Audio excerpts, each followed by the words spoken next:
full-time employee and running a business full-time. And I've watched her learn and grow in this position, and I really enjoyed the seminar today.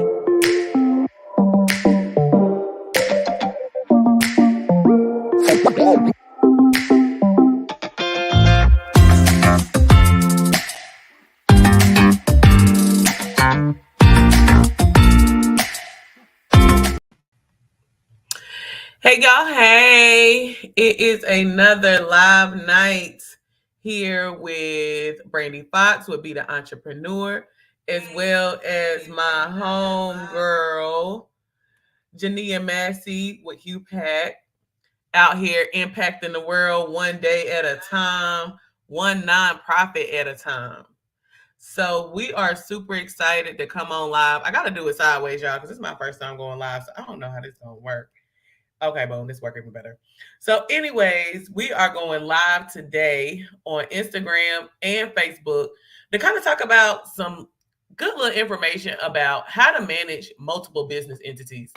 I know as a consultant, I'm always getting connected with people who do not know, who have a million ideas. Like they'll meet with me and they'll be like, Brandy, I have a million ideas. I don't know what to do. I don't know what to start first. I don't know where to go from here. And I tell people all the time, for me, number one, you got to figure out what you want to do.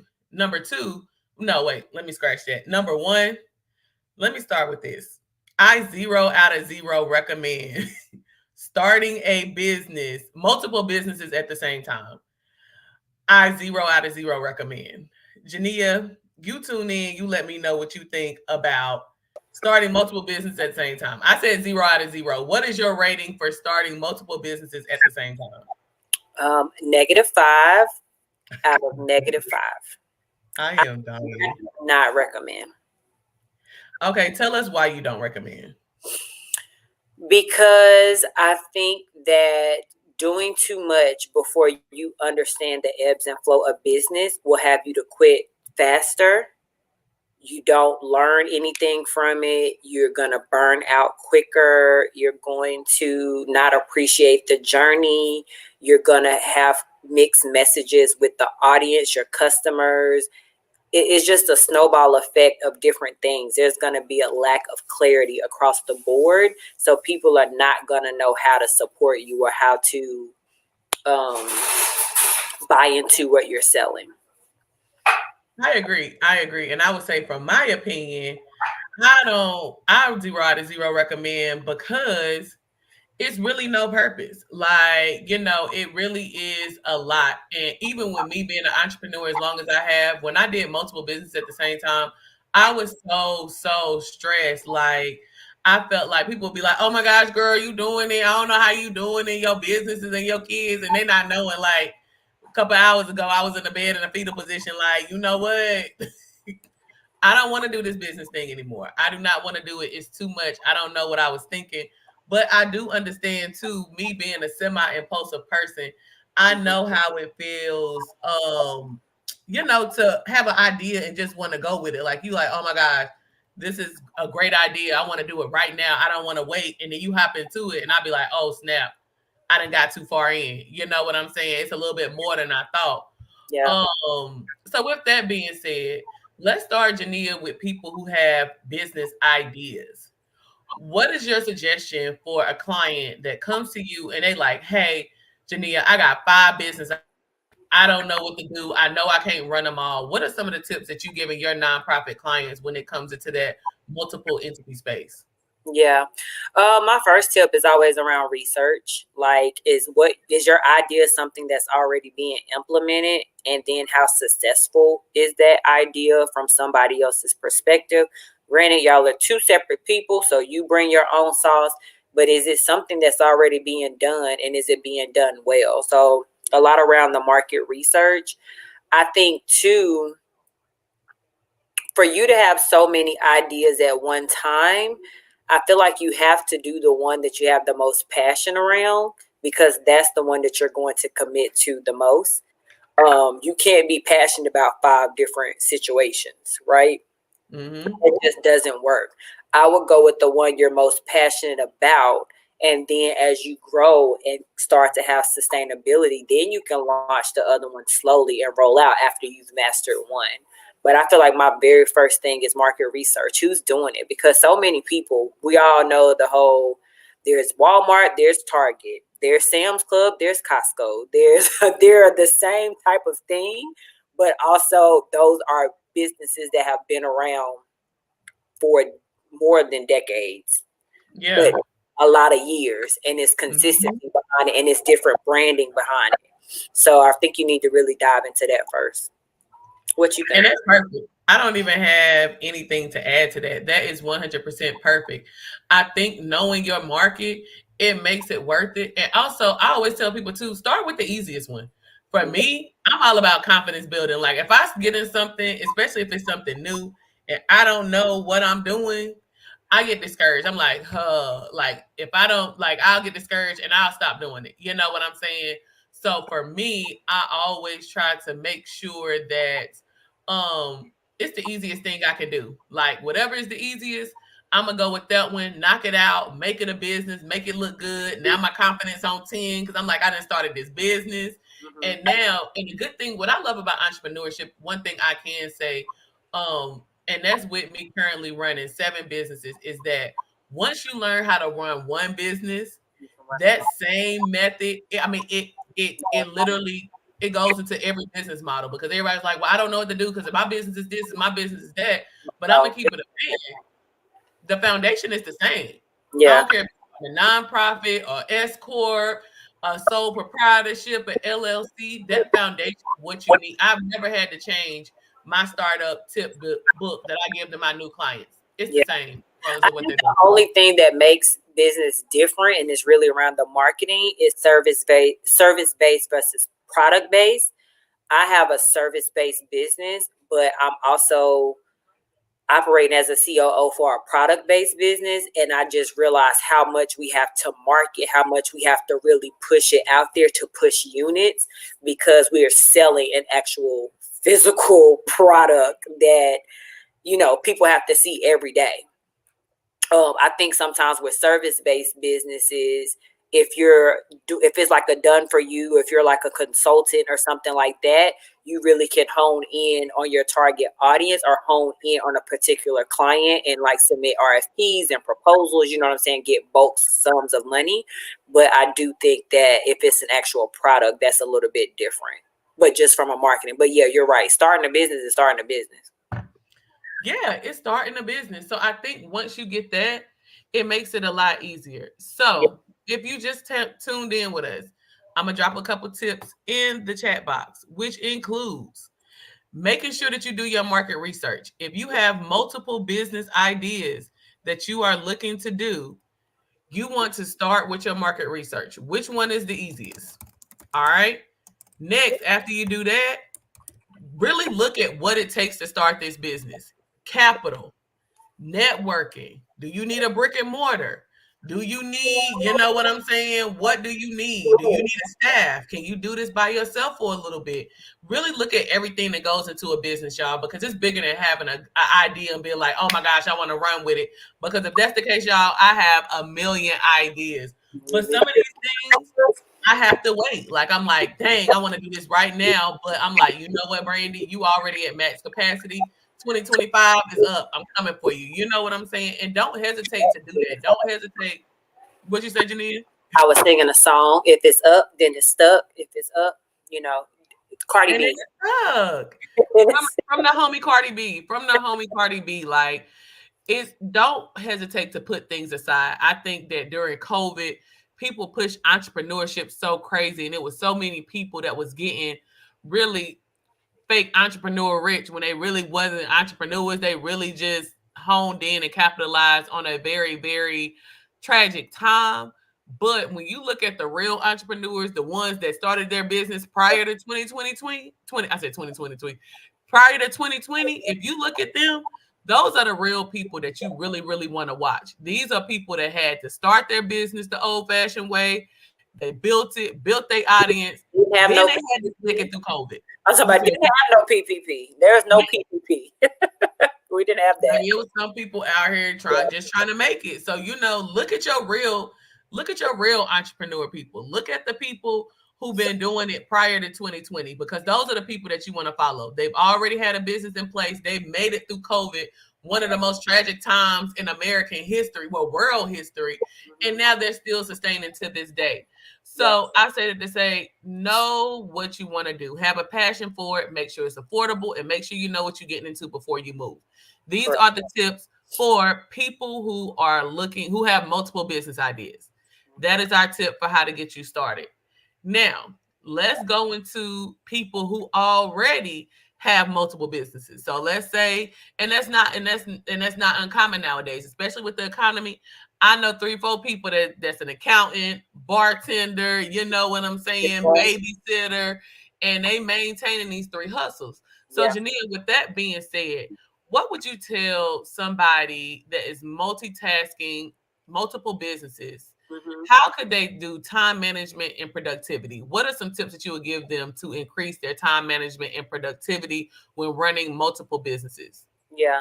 So first, what can you automate, right? So what can you put into your processes? What app can you buy? What system can you buy? What CRM? What are those things that you can automate that frees up your time? You know, then I would say, what would need to be your first hire? Because I don't know how anybody runs multiple businesses being solo. Okay, whether you getting 1099s and you got a virtual assistant, or you have people that are helping you with certain aspects of it, you really have to start thinking about building your team. And your team does not necessarily mean that it has to be meaty.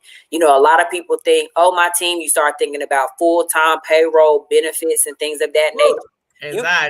Anxiety, which it is. But I remember, of course, I started off as a solopreneur. I was doing all the things, and I was doing the things that I did not like to do. So my first thing was to offset, to automate those things. And I hired a virtual assistant to help me automate those things, to help me automate payroll, to make sure my schedule was aligned, to give me some balance, to do some marketing, to help me with the things, because I was busy making deals. So I didn't have the capacity or the time to make deals and respond to emails and all that stuff. It literally, I had to find a rhythm to respond in the emails where I was like, I can only check emails 3 times a day. So I check it in the morning, do what I needed to respond.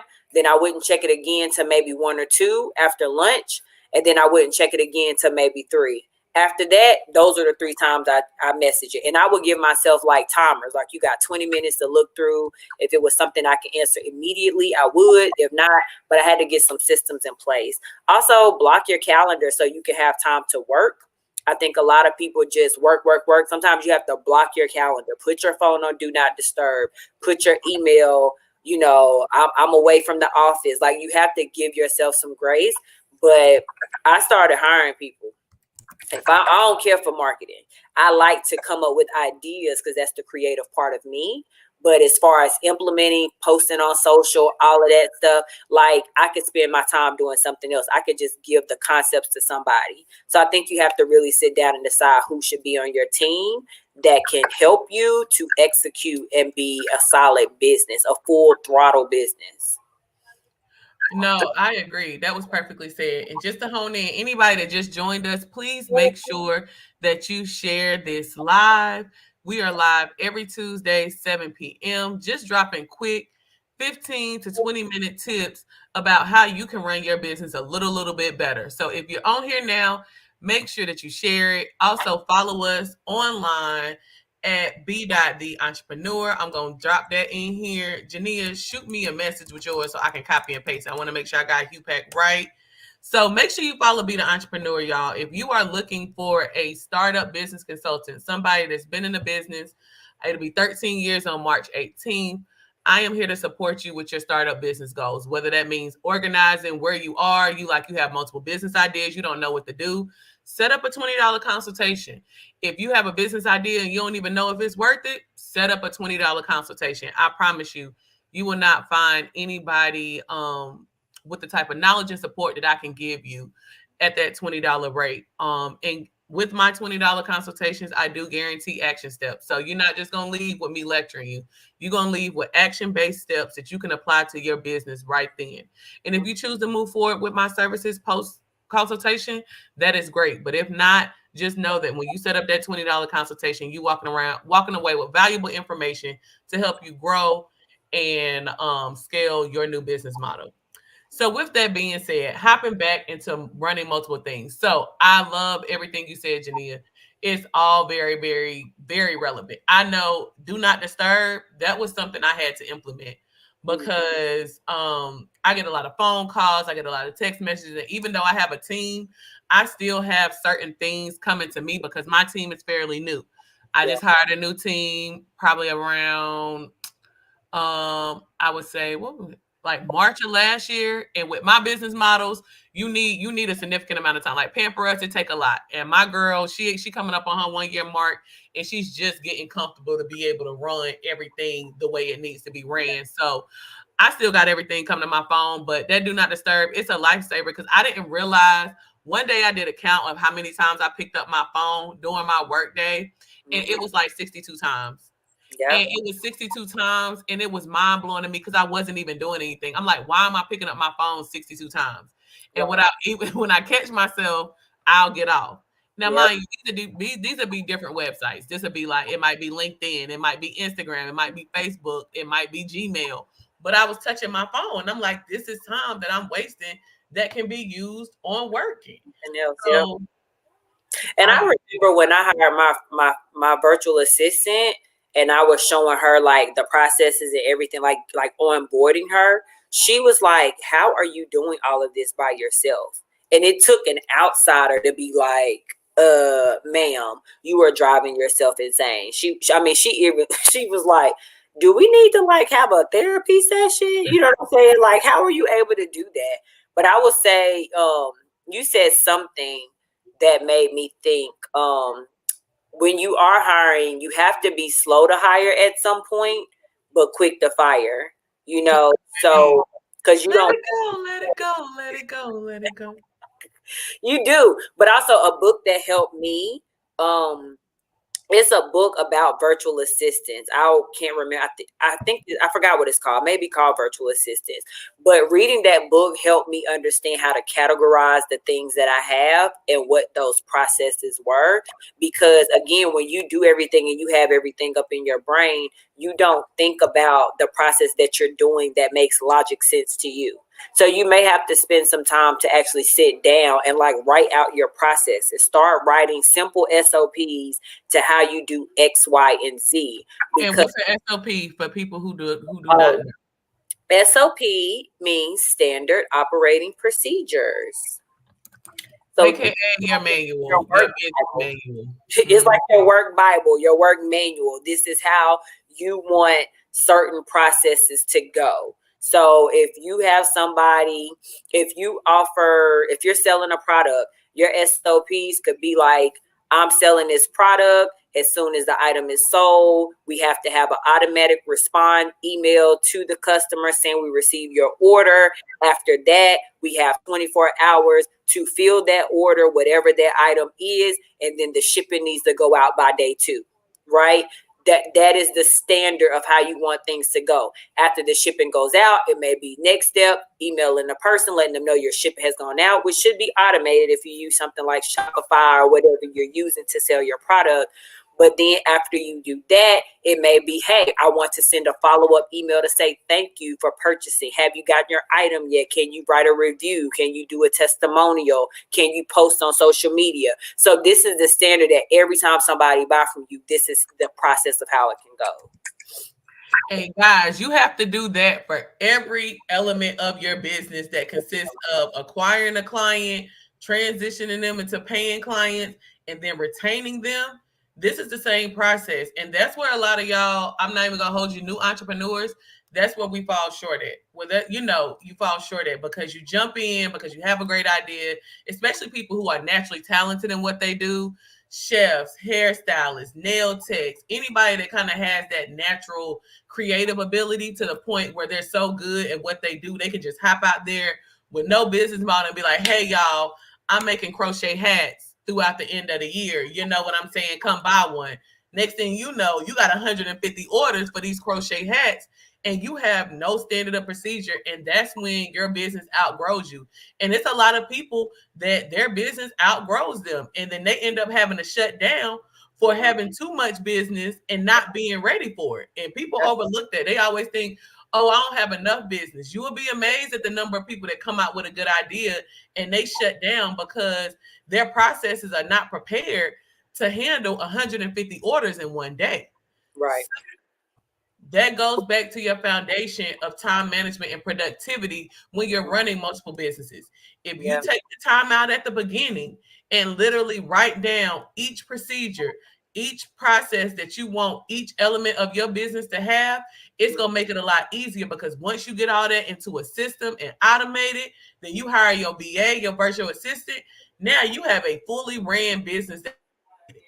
And y'all, 23, if your business is not automated in some way, shape, or form, really a majority of your business should be automated. If you are not automated, you are going to be left behind. I promise you.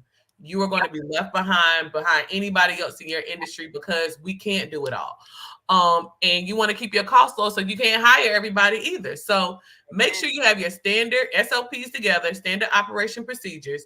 Make sure you hire a virtual assistant as soon as you can, y'all. I mean, and the good thing I love about a virtual assistant is you really have control over your budget. If they tell you, hey, I charge $20 an hour, and you know your weekly budget for somebody is 80 right now, hey, I can do 80 hours. You know, I can do $80 a week. That's 4 hours. This is what I need you to do in this 4 hours. Get that independent contractors agreement together. Write in there exactly what their scope of work is. For these 4 hours a week, I need you to bop, bop, bop, bop, bop. This is how I want you to track your time. This system. This is how I want you to do this. So that way, when you're coming out to people, you coming out with the information. You coming out giving them everything they need, which allows them to do their job easier, which allows you to run your business easier. So yeah, that is our tips for time management and productivity for entrepreneurs who are running multiple businesses.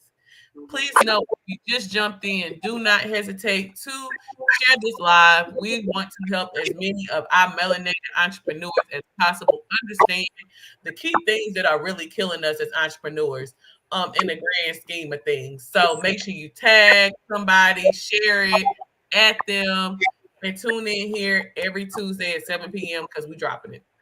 All right. Transition to our final portion. All right. Okay, let's talk about effective delegation and team building. What are your top 2 tips that you would give somebody when building their team? Yeah. I feel like before you build the team, you need to understand what type of leader you are or what type of boss. So you really need to do some personality assessment of yourself first. And then with those personality assessment, it kind of can help you determine what type of people you can work with. A lot of people don't know if they're going to be a micromanager or not because they've never been in that position. So you need to really assess yourself and do some deep work. So I read a leadership book at least. I read 12 books a year because I love to read. But out of those 12 books, I will read at least 2 to 3 that are leadership related, because I think leadership is what helps you to sustain your team. Amen. If you're not a good leader, then you're going to keep running through people. And if you don't know how to lead or what type of people need to be a part of your team, it won't work well. You won't know the working relationship that you need. So I would say start there first, which means start with yourself. Now, as far as starting with your team, it goes back to building it. It goes back, okay, what are the things that I need to help me to do what I need to do? So if I use Stiletto Boss University, which is my nonprofit that teaches youth entrepreneurship, I remember after my first hire, which was a virtual assistant, my next one was actually Brandy. Because we were expanding, we were starting to scale, and I knew that I was teaching kids in the Greer Heights community, but also we were scaling to teach at West Charlotte High School, Dub C. Okay, you know. No. Got to finish it out. But I was like, I can't be at both places at the same time because I also have to fundraise. I also have to do this. So my virtual assistant was handling administrative things. She started handling some of the marketing things. She was making sure that our back systems was automated and that we had systems in place. And then Brandy would go and teach the girls at West Charlotte. And then I ended up still teaching the ones in Greer Heights. As we continued to scale within the community, we added another chapter ambassador on, which was, I think, Hardin. So then here we are. We're like moving and shaking. This is how we're doing. So it was me scaling, but also I remember, and I don't know if Brandy remember. I think, Brandy, I was very specific with how I wanted you to teach, like the process for like being an ambassador. I was like, this is what I want you to do, because I knew I only had a certain amount to pay Brandy, but also I wanted to streamline the position to simplify it, but still provide excellence. And I think that can also be the problem. It kind of goes back to something Brandy was saying, that a lot of people are not, they are making things harder than what it needs to be. Simplify the process and still provide good customer service. That's it. That's all. That's it. That's all.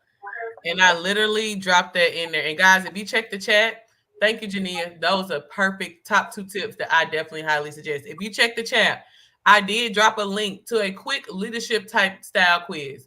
It's a million of them out there, but I just dropped the link to one. If you're curious at what your leadership style is, click on that link, find out what your leadership style is. So that way you'll know how to manage your business moving forward.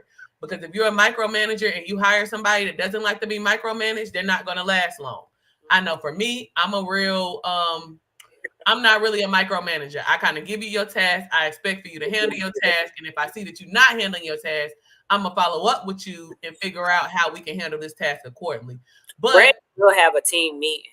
Yes, I am a big fan of team meetings. And that's with personal relationships and business relationships. If something is not sitting right with me, or my needs of my business or personally are not met, I have what's called team meetings. That's when I call everybody together. We sit down. I tell you how I feel, where I'm at. You tell me where you at. And then we come to a good conclusion on how we can meet each other's needs. That is my goal. Harmony and money. That's it. That's on H&M. H&M, baby. H&M. Harmony and money. That's my lifestyle. That's how I like to live. So with that being said, do not forget to tap in on that link. Take the leadership style, figure out how you are so you can know what kind of team you need. Secondly, I dropped Jania's second tip in there. Get someone that can meet your current business needs based on your weekly budget. When you hire your virtual assistant, make sure they meet your needs. If you need somebody to post on social media, they tell you, hey, social media ain't my strong point. I don't care if they $5 an hour. Don't hire them because they're not going to be able to meet your needs.